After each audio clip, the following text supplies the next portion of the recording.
Genesis 8 from verse 10. Genesis 8 from verse 10, and I'll read. 7 days later, Noah sent out the dove again, and it returned in the evening, holding in its beak a green leaf from an olive tree.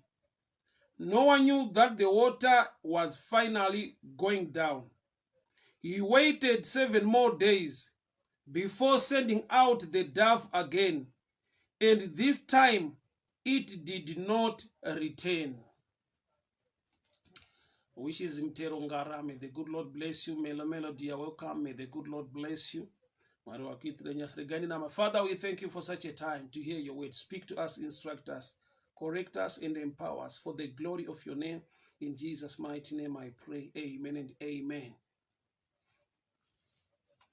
Mfumu wanga Blapimbas macho mabwanji mulungu akudariseni kwambiri. Ya welcome. God bless you. Winichi mwenya. May the good Lord bless you. Thank you so much for tuning in.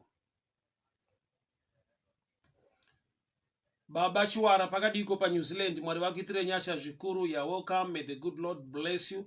Thank you so much for tuning in. So Genesis 8 verse 10. Da verenga nyaya ireche kuita nenjiva. Bible rinoti after 7 days Noah wakatuma njiva achida kuziva kuti mvura yadzika zvakadii panyika. He was still in the ark. So arikuda kucheka kuti kunze kwamira sei. He sent out a dove. So njiva yakaenda ikadzoka ine an olive leaf. Yakauya ine an olive leaf in its beak. Then later Noah ndokuzotuma zvakare njiva. Bible ndokuvarati, but this time the dove did not return. This time the dove, verse 12, he waited 7 more days before sending the dove out again, and this time it did not return. Dautara pamsoro pe ropafadzo iri connected nekutumika o kana kuti ropafadzo inechekuita nekuita zvinotaura Mwari muupenyu hwako. Ropafadzo inechekuita nekuvimbika pabasa raMwari kana kuti ropafadzo inechekuita nekuseva in the house of the Lord. Muka dzakawanda, shiri dzakawanda. At first akatuma a raven, but this time atuma njiva. As Bible rati, but this time the dove did not return again. But there is a blessing iri hidden concerning kusadzoka kwenjiva. Nyangwe kuchita sekunge aina kuita obedience is for the last time. Nokuti on 2 occasions njiva yakatumwa ikadzoka. Ikazotumwa zvakare ikadzoka in an olive leaf on its beak. But on the 3rd time the dove did not return again. There is a blessing iri hidden pakutumwa kwakaita njiva na Noah. Zvinova zvatinogona kudzidza muupenyu nhasi concerning kuteerera kana kuti kutumika kana kuti kuseva kana kuti kuita basa muimba yaMwari. Kune a blessing iri attached in serving. Kune blessing iri attached in serving. Sandatsanangura nyaya iyi mind mangu mauya the book of Luke chapter 1 and 2. Nyaya murume unonzi Zakaria. Zakaria Bible not akura kwegura iye nemudzimai wake Elizabeth. Vanga vasina mwana. Asi there was a time yekuti Zakaria anga achibhena incense on the altar. And the angel of the Lord, angel Gabriel, appeared on the right side of the altar. Ikati Zakaria munamato wako wanzwika. Later ndokubva azwane mwana anonzi John. Zvoreva kuti the answer to the prayers of Zakaria anga ari connected pakusaura moyo, pakuramba akamira achiseva achibhena incense in the house of the Lord.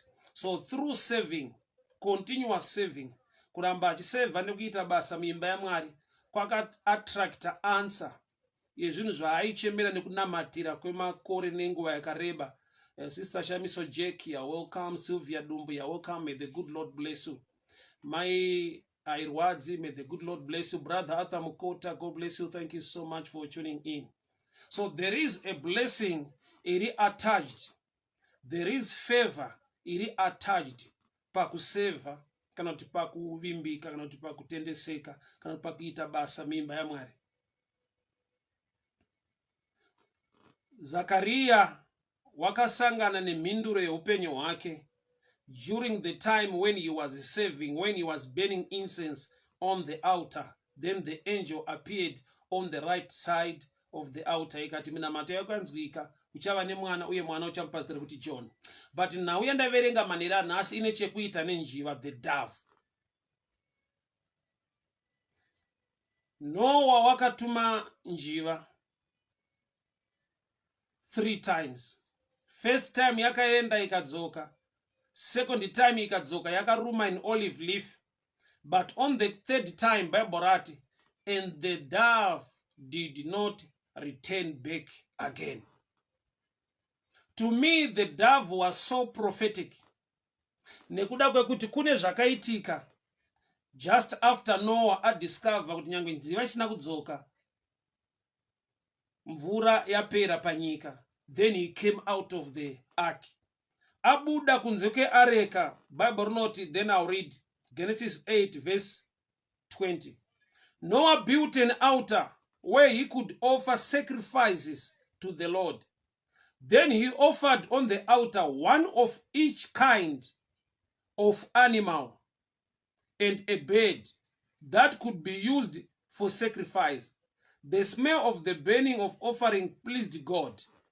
So just after Noah abuda muaki aka offer ma sacrifices, so wakatora muka akaisa pa altar, including shiri, the birds, which means the dove payakatuma the third time ikasadzoka iri kunzvengeswa nauye kuti pane zvichaitwa pa altar, pane ma sacrifice achaitwa, kune shiri dzichaiswa pa altar nemhuka dzichaiswa pa altar na Noah. So njiva pakusadzoka iri kusevwa upenyu hwayo, iri kusevwa rufu, iri kusevwa kuva an animal ichaitwa sacrifice. Zvoreva kuti kutumika kwakakonzera kuti njiva ipotsane nerufu. Jefta Gladman said, a good evening to you. God bless you. Thank you so much for tuning in. So njiva payakatumwa ikaenda ikasadzoka. Just after that, Noah wakadiscover kuti zvechokwadi mvura hakusisina. So abuda muareka wakagadzira an altar ndokubva aisa mhuka ipapo to offer sacrifices unto the Lord. Zvoreva kuti kusadzoka kwenjiva iyi kune a blessing iri attached yekuti inogona kusevwa upenyu hwayo nekuda kwekuti njiva iyi ikaenda ikadzoka, Noah paari kubuda muareka achiita masacrifice ane shiri nemhuka dzaachaisa paaltar. Saka zvapachena kuti njiva iyi kusadzoka kwayo yasurvivor kuti iregere kuurawa kana kuti kuofwa as a sacrifice on the altar. But njiva iyi haina kungobuda yega muareka ichienda, yanga yatumwa naNoah. Zvoreva kuti kutumika kuseva muimba yaMwari kune a blessing iri attached, kune zvaunonzvengeswa, kune zvaunopotseswa kuti zvisangane newe, nekuda kwekuti pauri on a mission uchiita basa raMwari uchitumika, there is a cover and a blessing inoita kuti unzvengane nezvimwe zvinhu zvingangodaro zvakanangana neupenyu hwako. The dove did not return back again on the third time. Ukazvitarisa inoita sekunge disobedience. Kuti njiva yatumwa but haisi kudzoka back nereport. Njiva yatumwa but haisi kudzoka kuzopa report back kuna Noah. But 2 times njiva yaidzoka muareka. But on the third time njiva haina kudzoka. Why? Nokuti ikadzoka Noah akagutsikana kuti mvura hakusisina. Pane chiitiko chaapo chekuti he is about to offer my sacrifice on the altar, the animals and the birds. Saka the only way yakuti njiva iyi isurvive pakuzoitwa a sacrificial bird or animal on the altar, haina kudzoka back to Noah. but zvinoita sekunge yakaita disobedience pakutumwa, but it was prophetic kuti ikangodzoka bedzi this time pairi kudzoka iri kusangana nechiitiko chekuti pane masacrifice ada kuiswa paaltar. So chakapreserve life yedove kubvuma kutumika. Shiri dzanga dzakawanda, zvichida mune dzaigona kunyanyobhururuka zvakanyanya kudarika njiva, but a dove yakatumika.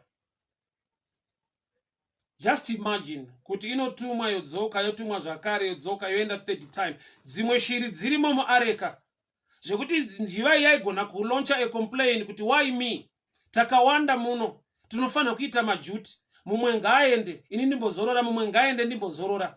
But njiva ipa kubvuma kutumika.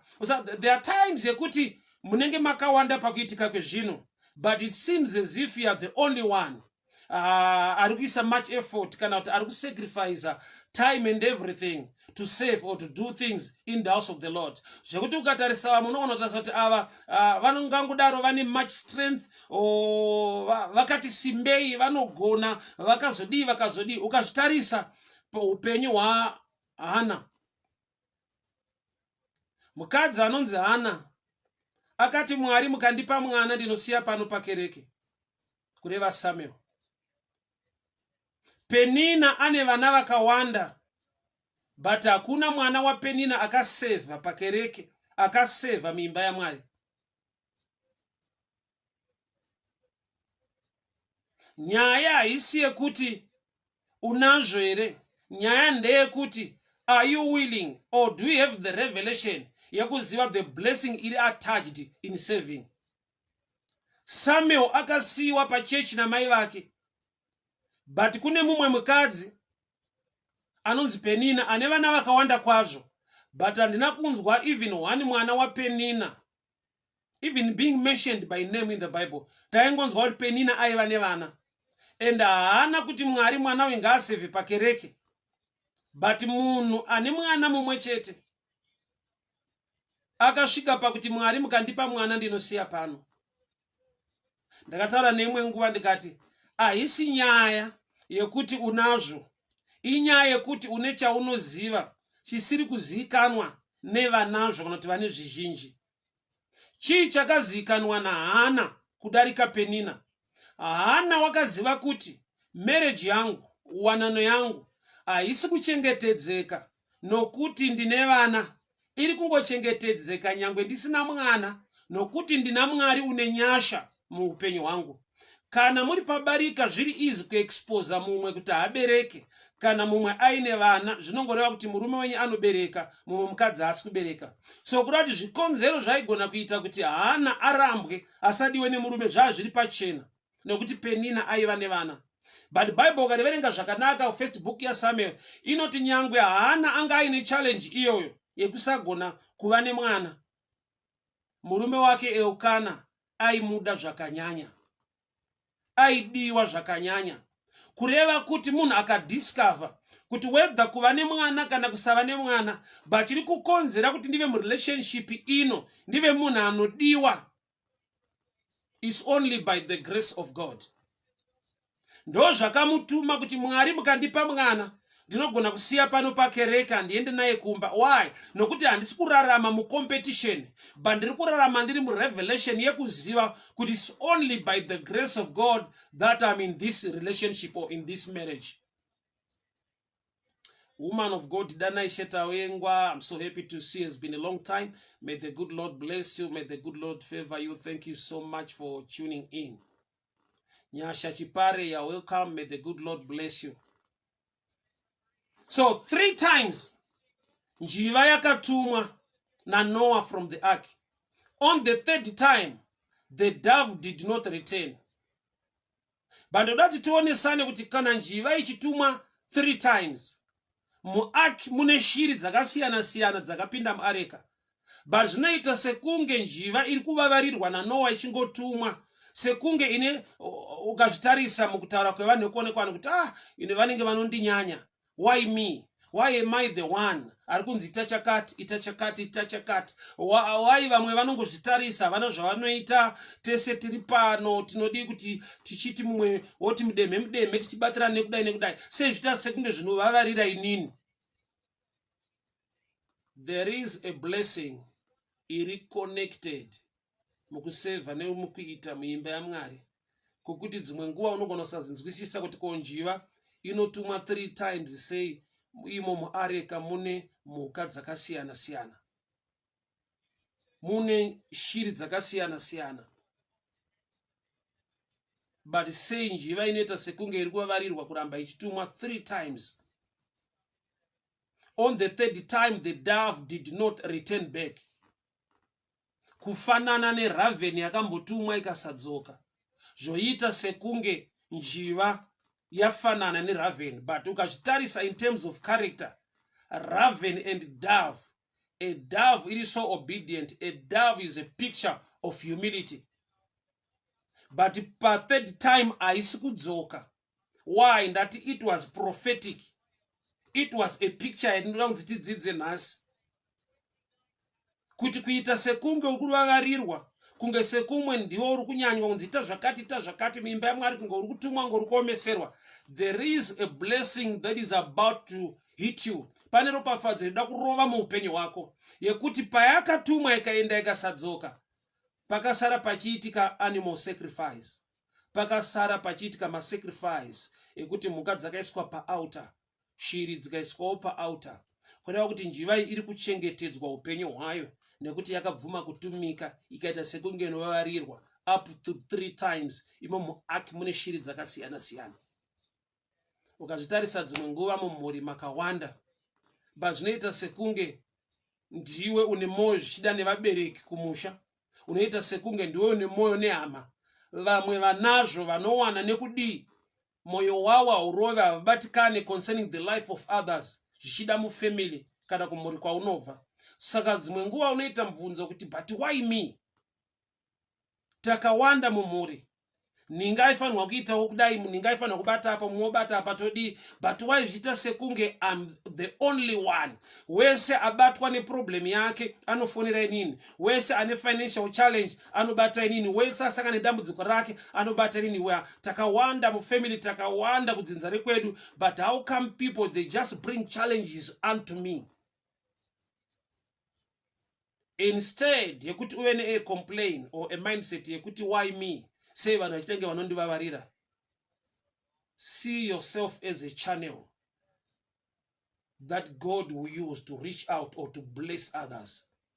And ukangova a channel or a vessel, zvinhu hazvichabva pauri, but the grace of God will flow through you. Wafananidzwa nehosepipe, haifanirwi kukomplaina kuti sei ndiri kuwanza ndiri kungoendesa mvura uko ndiri ndega. Why? Nekuti mvura iri kupfuura nemauri. When you become a vessel and a channel, unoconnectwa to a greater blessing, yekuti wega unotozviona kuti so zvazvakatonaka kuti Mwari vashande neni zvipfuure nepandiri, nekuda kwekuti iwe ndiwe unotakura a greater blessing. Amene kana ndiri kunzwika panapa. 3 times Noah achituma a dove, yet muaki mune shiri dzakawanda, kumhuri kwenyu makawanda, but sei zvichita sekunge wese ane challenge, wese ane problem anongobata iwe, anongofonera iwewe, zvokuti wega ukazvitarisa unonetsekana, unopedzisira wani mubvunzo wekuti but why me? Variko vana nhingi vanowana, variko vana nhingi vane zvizhinji, but sei zvichita sekunge vanhu vanenge tinowanzoshandisa mazwi kuti vanenge vanondijairira kana kuti vanondinyanya. Handizvo ndiri kutaura nani. There is a blessing that is about to fall into your life. Pane ropafadzo iri kuda kuwira muupenyu hwako. Zvigamuchire izvozvo. Tumika, gamuchira pfungwa yaMwari, gamuchira kuti Mwari vakushandise as a vessel to reach out and to bless others. Ungangoshaya kuziva chikonzero nhasi, asi zvokwadi ndeyekuti pane zvinoda kuitika pamberi apa zvine chekuita nekuchengetedzwa kwako, nekuropafadzwa kwako. People of God, hear me very well. Nyaya Hana na Penina mukazvitarisa, Samuel became a book. Kwete bhuku rimwe chete bedzi, but 1st Samuel and 2nd Samuel. And Samuel became a prophet. Kwete just a prophet, but ari muoffice to anoint kings. Kwa Israel he anointed kings, Saul and David. Why? Nokuti mama wake vakati Mwari, mukandipa mwana ndinosiya pano. Penina ane vana vazhinji. Hana aigona kuti inini mumwe chete irega ndimbouchengetedza. Mwari madi kutaura kuminista muupenyu hwaPenina, mataura naye agona kurilisa 2 or 3 boys to save in the church. But nekuti she had a revelation concerning saving in the house of the Lord. A dove was sent 3 times, yet the ark yanga yakazara shiri mhando nemhando. But a dove was sent 3 times. Sekunge iri kunetswa, sekunge iri kuvavarirwa iko kune dzimwe shiri, yaigona kuloncha a complain kuti aiwa madi kumbotumawo maybe ana Jesa, madi kumbotumawo dzimwe shiri dzirimo, madi kumbotumawo. But 3 times ichitumwa, on the 3rd time it did not return back. Yobva yafananidzwa neeraven yakambotumwa pekutanga kuita sekunge pane disobedience, but it was prophetic. Why? Nokuti dzikangodzoka bedzi, njiva ikangodzoka, Noah paari kubuda muareka pane a sacrifice da kuofwa pamberi paJehovha yemhuka dzaabuda nadzo muareka. So the dove kusadzoka kwayo, it was prophetic. But I want to give you a deeper revelation concerning that. Haina kudzoka, it was prophetic, life ikasevwa. But the mystery behind kusadzoka kwenjiva kune chekuita ne the baptism of Jesus. Shoko rinoti Jesu achibhabhatidzwa naJohani. Luke chapter 3 from verse 21. When all the people were being baptized, Jesus was baptized too. And as he was praying, heaven was opened, and the Holy Spirit descended on him in bodily form like a dove. Areka ya Noah yanga ine 3 stages. Jesu ndiye areka yekuti tikapinda maari tinoponeswa, nokuti iye wakafa akamuka nezuva retatu. So areka ya Noah is the shadow picture of Jesus. Saka Jesu paari kuuya anova iye areka yatinotizira mairi, isina kuvakwa nemunhu but yakavakwa nemaoko aJehovha. Saka iye Jesu anova areka now yanga ichivakwa as a shadow picture na Noah ine 3 stages, nokuti Jesu paari kuuya achafa omuka nezuva retatu. Saka nhau yenjiva inofanirwa kuapia futi pana Jesu, nokuti njiva ndomuka yakapa Noah kuziva kuti mvura hakusisina, ikabuda uye njiva yakauya yakaruma an olive tree or an olive branch. Why? Nekuda kwekuti Jesu asati aenda pamuchinjikwa, he went to the Mount of Olives. Imomo ndo maanonyengetera ziya rinoerera seropa. I'll skip that one. Ndodati ndiende pa the coming down of the Holy Spirit in a bodily form like a dove. Zvoreva kuti njiva isiri kudzoka pana Noah yaponeswa rufu, but haina kuponeswa rufu nekungwara kana nekugona, but yaponeswa rufu nekuda kwekuti Jesu ndiye ari kufa panzvimbo. Saka mweya mutsvene paanoburuka pana Jesu achibhabhatidzwa naJohani achibuda mumvura, mweya mutsvene anodzika senjiva pamusoro paKristu in a bodily form like a dove.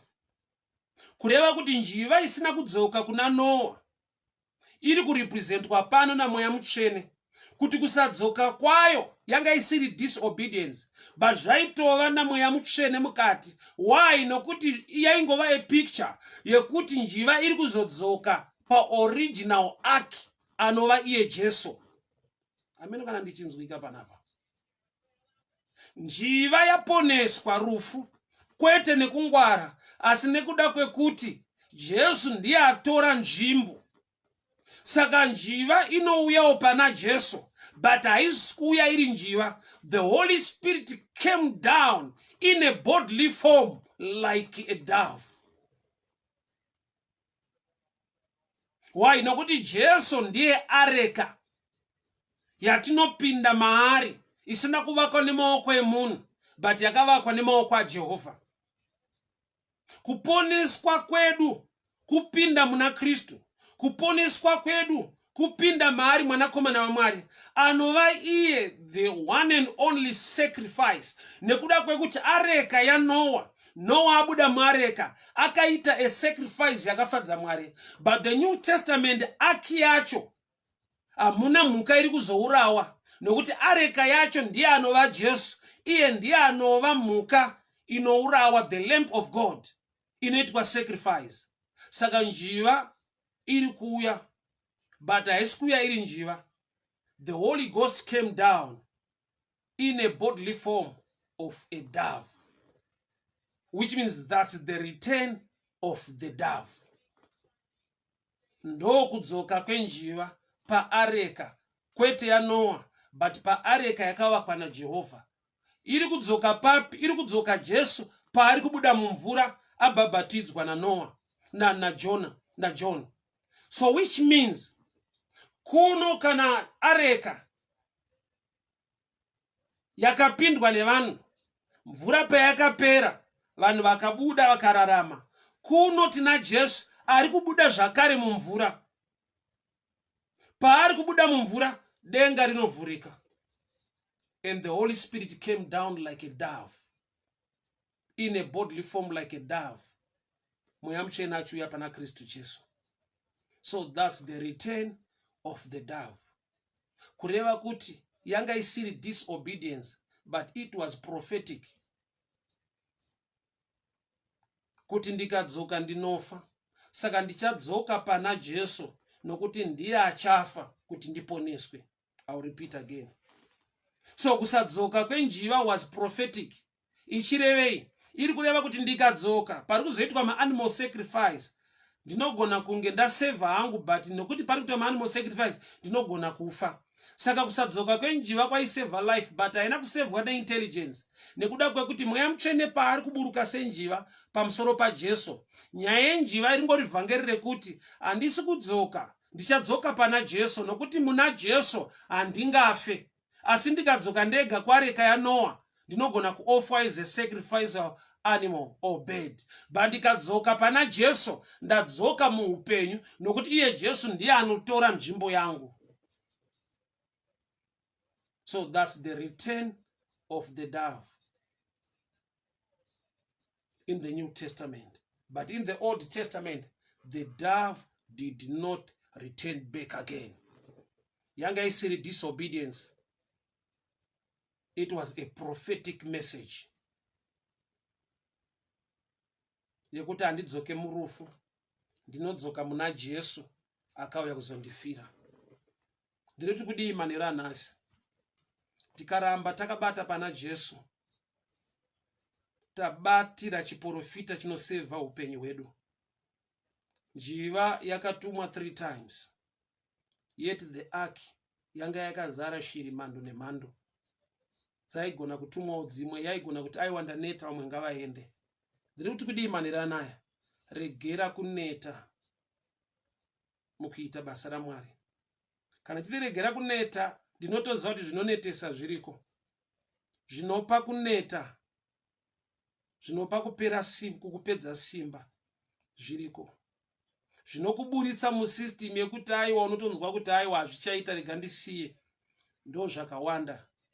But the truth of the matter is, paunoti ndaneta rega ndiregedze, pane sacrifice ruda kuitwa. So ukasava nemoyo wokuneta kupinda muchiprofita chinosevha upenyu hwako. Neimwe nguva ndakamboshumira message tichitaura nyaya yaMoses ndichiti usaneta kuita chakanaka. Why? Nekuti Moses at first akaona muEgyptian achirwa nemuHebrew, akapindira akauraya muEgyptian akamuviga mujecha. Second time akaona hama dzake vaHebrew vachirwisana, akada kubata mumwe akati uda kundiuraya sezvo wakaita muIjipita, ndichakutaurira kuna Faro. Ndokubva atiza aenda kuMidhiana, anosvika vanasikana vaJetro vachida kuchera mvura vachidziviswa nevamwe vafudzi vemakwai. Pane kuti ati aiwa ndaneta kubata mhaka dzevanhu, ndaneta kupindira munhau dzevanhu. Patsime ipapo Moses akadhifenda vanasikana vaJetro, vakanwa mvura, vakachera mvura, vakadzokera kuna baba wavo. Baba wavo akavaudza kuti masirei munhu akubatsirai nokuti vanga vatsanangura nyaya yacho. Moses akatorwa akaroora Zipora mwanasikana waJetro, akawana basa rekufudza makwai kwaJetro. Ari mukufudza makwai ndopaanosangana negwenzi rinopfuta. Mwari vomupa vision necalling yezvaakaberekerwa muupenyu. Kureva kuti connection yecalling yaMoses ine chekuita nekusava nemoyo unoneta in doing good things. Kuramba uine moyo wokuita chakanaka. Aigona kuora moyo kana kuneta. Could have been doing good, but in return vanhu varada kutonditengesa kuna Faro. Ndabatsira hama dzangu but dzinoda kungondimukira nekundirwisa. Yet the last point pawakutoora moyo ipapo ndo pane connection yekuenda kuna Jetro, ndo pane connection yemarriage yake, ndo pane connection yecalling yake achifudza makwai kuumba kwa Jetro. Don't complain. When you are serving the Lord, you are not serving men. Ongo, you are serving men in natural, but spiritually with understanding, you are doing it unto the Lord. So, paunoitira Mwari zvinonetesa in the natural realm zviriko. Paunoitira Mwari zvinokupa kuneta nekuora moyo zviriko. Njiva yaigona kuloncha complain kuti no, it's too much. 2 Samuel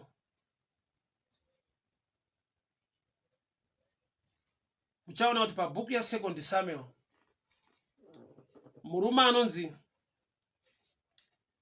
rega nditange ndaverenga inonditira zvakanaka nyaya iyoyi yemwanakomana waKish, Saul the first king of Israel. Murume anonzi Saul chakaita kuti azodzwe avo mambo kwaIsraeri vakagona kutumika. Pamba pavo paitova nevaranda, asi baba vake vakamuti tora muranda wako unotsvaka madhongi arasika pano pamba. So it's 1 Samuel chapter 9. 1 Samuel chapter 9.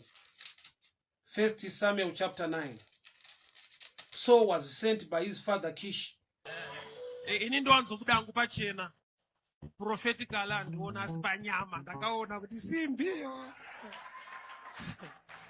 Apa mweya ndizoona spanyama, I'm still okay. Site ichiri right. No, Munari right. She makes me happy. She's my friend, eh? Tinemwe program yatinoita senonzi Dari Machinda. Wateti ngodomoka so people will be asking, ukati nyari kuzvinzwa right? Ndoandaudza kuti ishamwari yangu iyi. Ndonosvika vanonzi kuti mamuchitovhurika zvenyu. So we are a team, we are a family, we are a team. I thank God for your life. Yeah. Madhimoni ari mudarigoni paaichema kuna Jesu, mwanakomana waMwari, mauya here kuzotiparadza. Asi kuti mwanakomana wababa wedu anzi ari kurelationship atiko, asi pakuva Mwari ndiMwari nekwatiri tese. So ndauya kuzongokuudza kuti yekungoti Mwari ndiwe munhu wese inokuurayisa.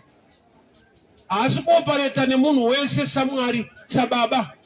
But saMwari yes, sababa only to those who are born again. Vakagamuchira Kristu kuti ave Ishe uye muponesi weupenyu hwavo. Iyo is subject kuti munopinda kupi, munopinda kwani, kuri pofu here. No, I'm talking about the relationship. Kwa unotopinda ya phase 2 inzwana. Una understanding a kingdom. Wairumuru wakubva pano. knowledge hauinayo shoma pamusoro pekuti chechi yakati, prophet wakati, mfundisi akati. Knowledge yekingdom ngaikurumire kubva ipapo. Nyika pachayo ine mabhawa akawanda nemashabhini. Hakuna anocomplaina. Takushabhini ukazodai, vese vanotora kudelta. Wawa wokushabhini ndo wawa wokuJemasoni, kana iri black label. Azoti mushabhini ndofunga haisiriyo. Itori original. Ivenyu inzvimbo chete. But ndoweko. Saka chona munhu anoprefer kunwira kuseri kwemba mushabhini. Abatikani aiwa ndiwo.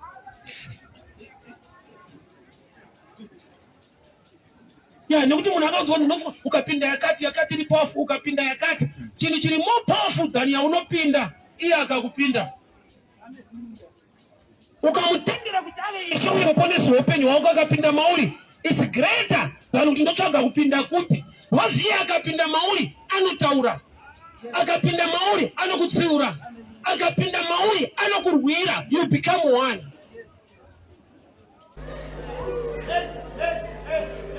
Murungu wacho munhu mufunge. Murungu wacho munhu chaiye. Kana problem kada makore achifamba, unozoona wapa bed bridge wakudzokera kuti angari right ake but mawani. Upenyu unobohwa. Wokunzi vanhu vachikubhiga so but wegonyazo zoti hapana zviri kuitika muupenyu hwangu. Life haise tiri dispensation yekuti maselfie uchitorwa uri pakati. Kana ukatorwa picture pamoyo yakanaka una moyo wewe. Zvimwe zvinhu hazvina basa. Kungodziisa mambo. Hallelujah. Yes. Apa ndiri ngotsika vanhu manje ndichanzwa musha. Mafuta ekumvuro.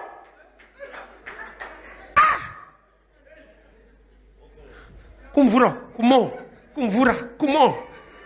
Makore ari kufamba. David akangofa bedzi. Muri kudzoka kumba. Ziva kuti Abishagi kumba kuchadzokerwa nokuti hakuna unodana naye mpalasi. Hakuna anombokuda. Saka pane katime kekudzoka. So kana pane katime kekudzoka, chimbori reflecta upenyu hwako kuti sandiri kuitei. Hallelujah. My God. Hakudzoka nemoho, unodzoka nefoto. Munenge mava pamhondo uri muchiudzana kuti kona apa moho pamoho patatira. Indokuwadza munhu. Waterfront. Muri pa front pekamba kako kada kudona. So waterfront.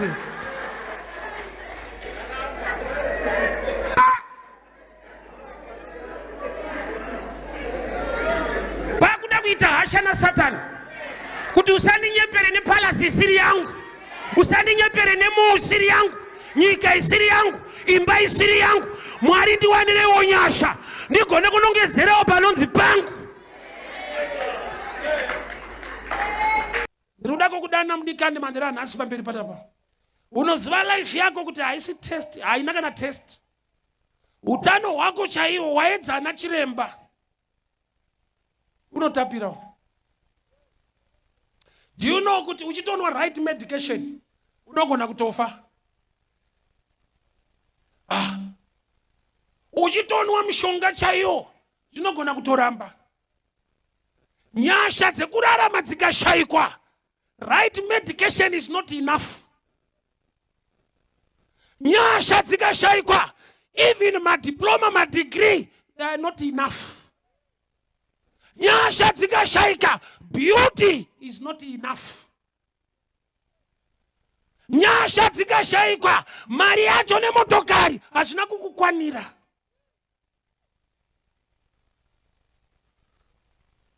Unoitika kanhamuso kanenge kachiyemurwa nevanhu panga pane zvakati pane zvakati wokangana kutaura kuti pane chituna. Vanotaura zvaiwanikwa panhamo pacho. Kwaitouya kana bakers inn ipapo yosiya chingwa pane siwa futi chituna. Zvinganake sei pakashayikwa anonzi upenyu Kristu? Hazvirevi chinhu. Ndoda kuti mudikani ufambe netsoka dzako. Wanzwa ndichitaura kuupenyu hwako. Wine unoida, iwe uri tasteless, uri mvura. Unenge inini bururu. Patakabva nako, kaupenyu katakararama dai asiri wandiri kushumira azvigoneke. Handina munhu anondiwisira kwete wokutandara naye. Iriko hanzvadzi yangu yekuti izvezvo hauna munhu anoroora but vekudanana nawo unavo. Anokuwisira muwanano hakuna. But I know I cannot sleep without you. Takawanda.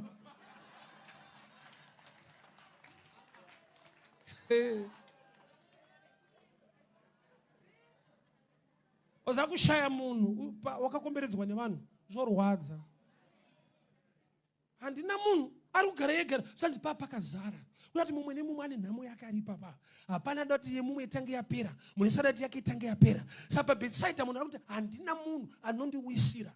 Wakauya sei iye akawanikwa akarara panhoo. Kune vakamutakura vakamucheta ipapo. Kune vanhu vanobva newekure wokusiya pakotatu.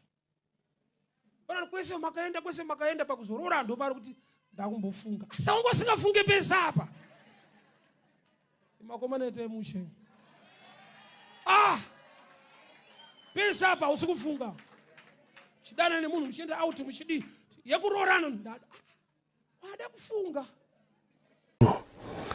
Now we giving yakanaka inoti basa raMwari rifambe zvakanaka, but as a father responsibility yako kumhuri yako. Alright, hauna kuvaka imba, uri a good partner kuchechi, washaika mhuri haigari muchechi. First things first, chechi yekutanga ifamily yako. Come on. Chechi yekutanga ifamily yako. Vana vako vadyere vaona kwete kuti unoita mbiri yekunzi unopa kuchechi. Family ichitambudzika. Iera kana pakatova nemufundisi ari greed and damaristerik anenge akukuvadza. Iera mhuri yako ndo chinhu chekutanga. Usati wabuda panze kutangira muJerusarema. Hausiye kuJerusarema kuchichemwa uda unofadza kuchechi. Chechi inogona kuvhara, mhuri haivhari. Ndo mhuri yako iwe. Chechi kune chechi dzakatangwa dzikavhara. Big part naye kana yavhara vanoita sei? Vanosiya, but chiri permanent mulife mako ifamily. Anything can happen kuchechi. Yeah, saka ane era respect ombe, responsibility ombe family. Mwari ndoda kuremekedza makada munhu anourasei ukandibvisa mukudhakwa ukandiita muvhangeri munguva ino. The same grace baba anointing yamakesa mulife yangu, do the same to my brother in this place. Ari kuita zviri ndarendere nokuti shoko renyu isimba. We are empowered to overcome sin in the mighty name of Jesus Christ. I rebuke cancer, I rebuke HIV, I rebuke asthma in the mighty name of Jesus. Baba torai kuremekedzwa kwenyu, munhu ngaadubukiswe, Mwari musimudzirwe, runako rwedu kana tapinda mamuri dzakanaka sei tsoka dziri mushango. We lift your name higher as a nation. Zimbabwe 2008 mari isingatenga chekudya pasina, hatina kumbofa nokuti tatiri mushango dzinonzi Jesu. Baba, we are a living testimony as a nation to many nations. It's not about resources.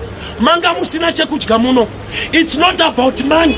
Mari yanga isipo, but hatina kufa. It's all about you, Lord. It's all about you, Jesus. As a nation, we lift your name higher. Kune madhimoni anoteera vanhu kusvika palevel yokuti vanhu vanotenderwa kupromotwa, but mupromotion imomo mushaya chinobuda.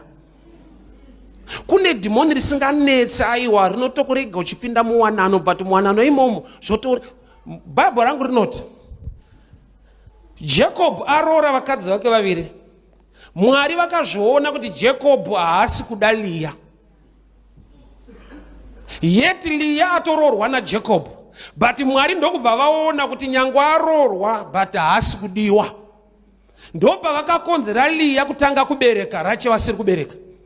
Nechikonzero chekuti Mwari vakatoona kuti kuroorwa aroorwa but kudiwa haasi. So kuroorwa imwe subject, kuzodiwa imwe subject. Zvinoti Mwari vasakubatsira unoita dambudziko rako rekusadiwa wakaroorwa. Pamwe usikundinzwa. Zvinoita ufunge kuroorwa, but Mwari ndo vakatoona kuti uyu haasi kudiwa. Asi achitosunga Zambia aitonzi my Jacob, iye naJacob hawirirani. Mwari ndo vakaona kuti Leah haasi kudiwa but akaroorwa. Kune mamwe challenges are so internal yekuti Mwari vakasakuona kuti vakununure kunze vanenge vachikuyemura but mukati uchichema. dai taiziva misodzi inochema madzimai ane varume, unyatsoona kuti kune vari pavarume but vanoita seshirikadzi.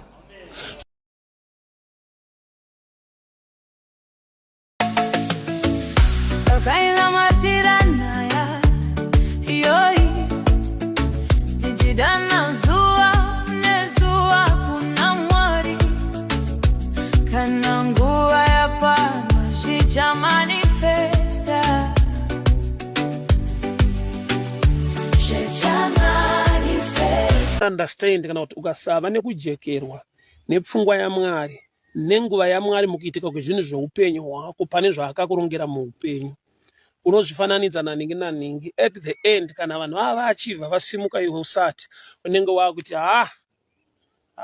kunamata kwacho uku zvinenge zvaramba. Izwi rekuti zvaramba kana kuti hazvisi kuita, izwi roro mumaindi yemunhu wese ririmo. The devil will whisper to you message iyoyo, obva akuratidza vawakafunda nawo, obva akuratidza wawakakura nawo, obva akuratidza musociety yaunogara, obva akubvunza kuti iwe wane makore mangani, look at your age, hauna kwauri kuenda pana chichabuda. Takasiyana. Mwari ngavakurumure papressure iri unnecessary. Kana ninga akakuti ona vamwe vako vadai, ona vamwe vako vazodai, vamwe vangu mukukura tese, vamwe vangu mukudzidza tese, vamwe vangu mukugara tese, havasi vamwe vangu mudestiny yangu yechakarongwa naMwari maringe upenyu wangu. Handina mutwin padestiny, handina mutwin paurongwa hwaMwari concerning my life wandingati iyo ndiye role model wekuti ndikaona ndinofanirwa kudai apa ndodai. We learn from others, but we are different. We are designed to learn, we are not designed to copy. Saka uchiona kana Mwari wakandidana semuvhangeri, handina pressure yekuti ningaprofita, ningaita zvakati, ningaita mamiracles akati. I'm not designed for that. There is a reason yakatokosha mumaindi yaMwari yandinofanirwa kuremekedza. Sei Mwari vakandiita muvhangeri vakasitendera kuti ndive muprofita. Saka ndikaona munhu ari muprophetic field ane zvaachiva, especially zviri tangible, ndobva ndapinda pressure yekuti dai ndaitoprofita, so